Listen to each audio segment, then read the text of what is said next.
We keep pick up on our study. We have been working through the past 3 weeks now, week 4,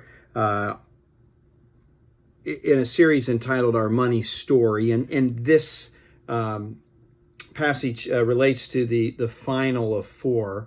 And so this is restore. And so some of you have been following along on our weekly studies.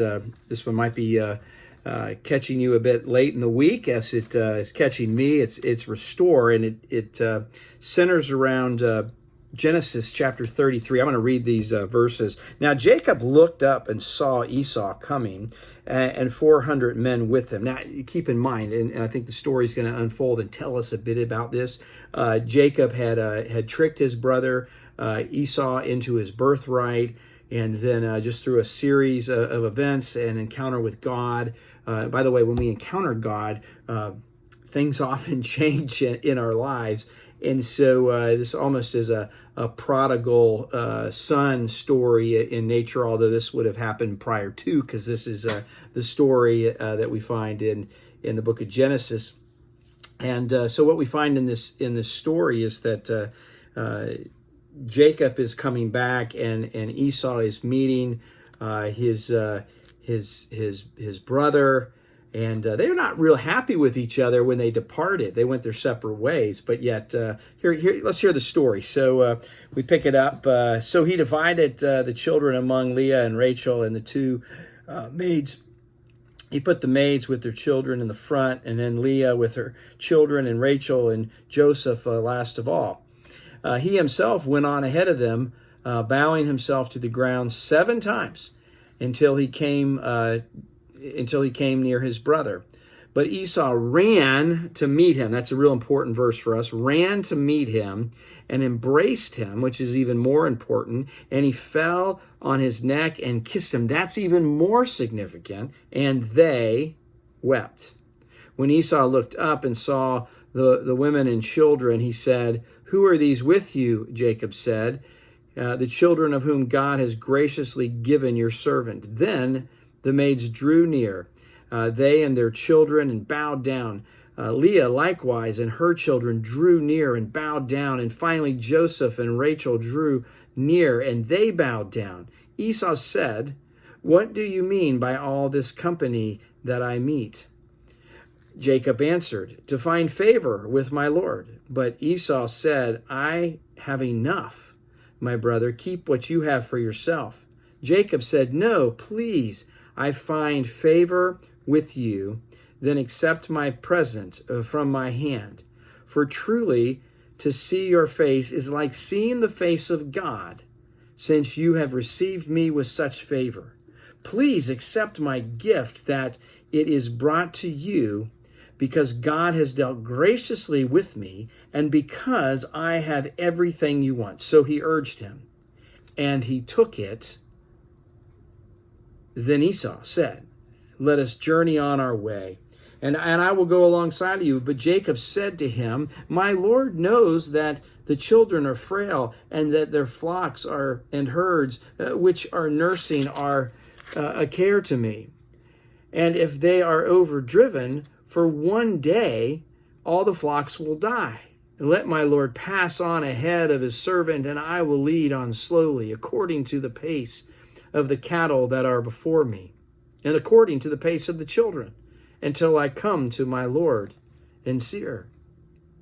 So Esau said, "Let me leave with you some of the people who are with me." But he said, "Why should my Lord be so kind to me?" So Esau returned that day on his way. But Jacob journeyed south to Succoth and built himself a house, and made booths and cattle for his cattle, and therefore a place called Succoth. So, we find this story, and this story of restoration of, Jacob has been blessed by God. He's been changed by God through his encounter with the living God. And a note that we find in our study, this one's by Julie Raines. She writes these words: "God is always working to build community and often intervenes so that we will forgive and be forgiven, and relationships can be restored. Running like mad. We find Esau in this story. Can you just imagine that? He just breaks out, runs toward his brother, grabs a hold of him, and gives him a kiss, and just a sign of restoration that we find.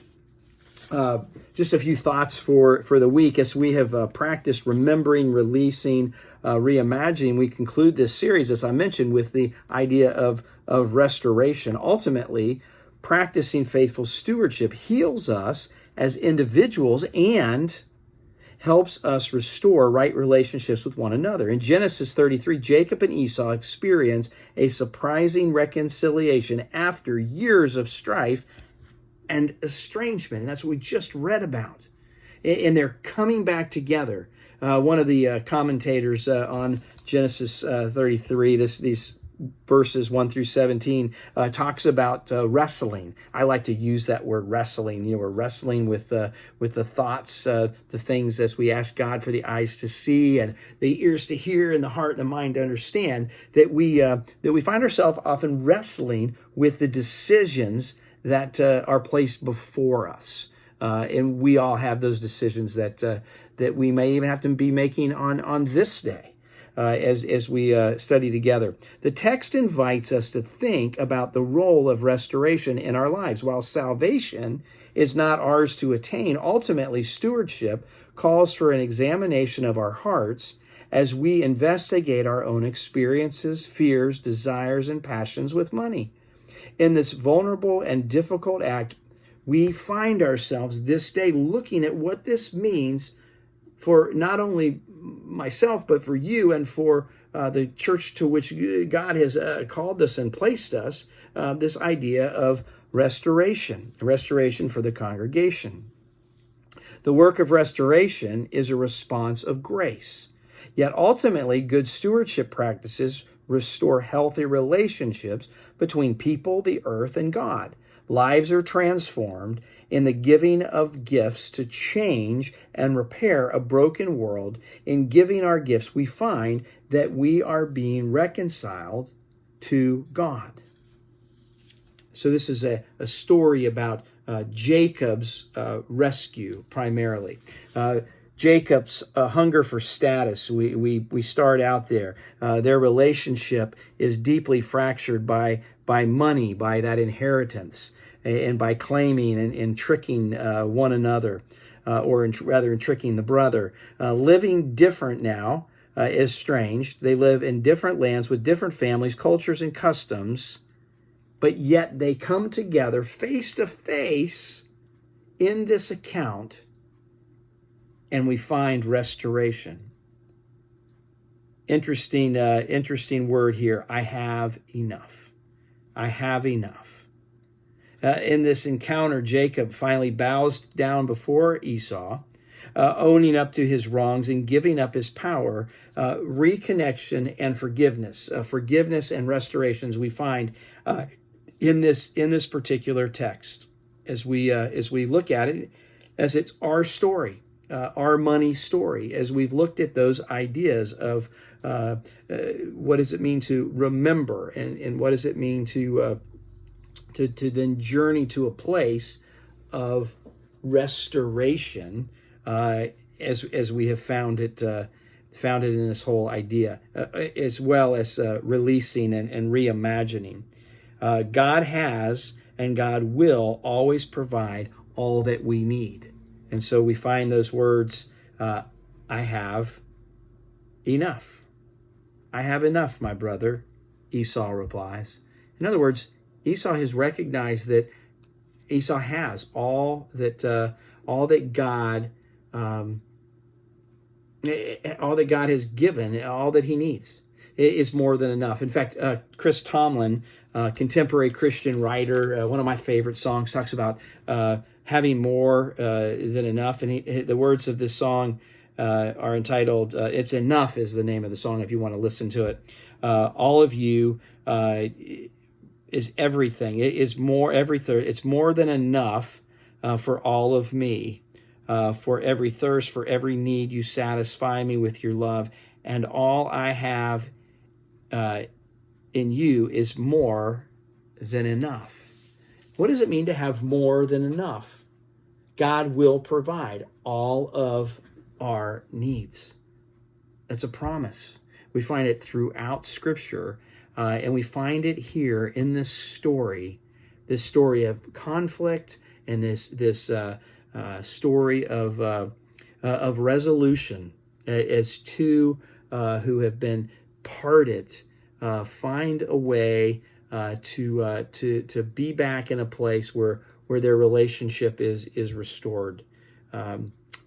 The story that we live, the story that we walk, is often about broken relationships. And that is the fact and the reality of this life that we live.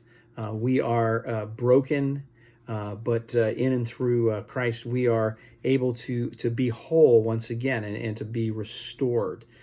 Still have to deal with the messy stuff of life and the brokenness, but we can hope and we can pray and we can trust that God will provide what we need and help us as we seek to restore perhaps what has been forgotten, to restore what has been lost. So continue to join with us. Enjoy sharing with you, and love to hear back from you as well as we move forward together in faith. Thanks be to God.